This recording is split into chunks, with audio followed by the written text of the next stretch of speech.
Bonjour. Après les mesures d'évacuation obligatoires de plusieurs quartiers de la ville de Goma, touchés de plein fouet par l'éruption du volcan d'Iragongo, les évaluations se poursuivent pour ajuster la réponse humanitaire de manière la plus adéquate possible. Avec plus de 5 millions d'habitants, dont plus de 78% vivent en dessous du seuil de la pauvreté, un taux moyen de chômage autour de 83%, dont la plupart sont des jeunes, la province du Nord Kivu est secouée par une situation sécuritaire qui décourage les investisseurs et l'environnement des affaires semble de plus en plus difficile. La ville de Goma n'échappe guère à cette réalité, comme quoi la catastrophe naturelle intervenue le 22 mai dernier plonge la ville dans une situation beaucoup plus aggravée. 10 quartiers sous les 18 que compte la ville de Goma doivent être évacués de manière obligatoire. Et les populations abandonnent derrière elles tout ce qu'ils avaient comme bien, pour vite rejoindre les zones d'évacuation, soit à Gisenyi au Rwanda, à Sake ou à Bukavu du côté congolais. Une préoccupation est soulevée.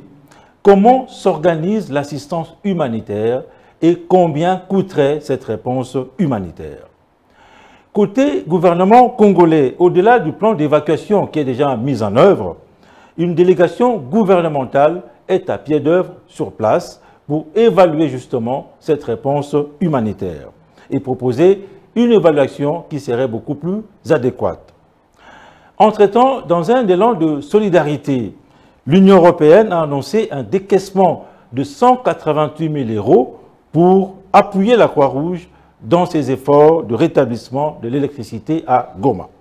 Les États-Unis, à travers l'agence d'aide américaine USAID, apportent 100 000 $ pour fournir de l'eau aux victimes.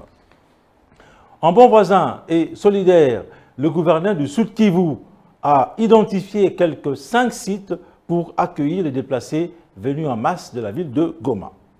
Au même moment, une forte mobilisation a été lancée auprès de forces vives et toutes les bonnes volontés dans la ville de Bukavu pour collecter vivres et non-vivres pour apporter assistance aux sinistrés.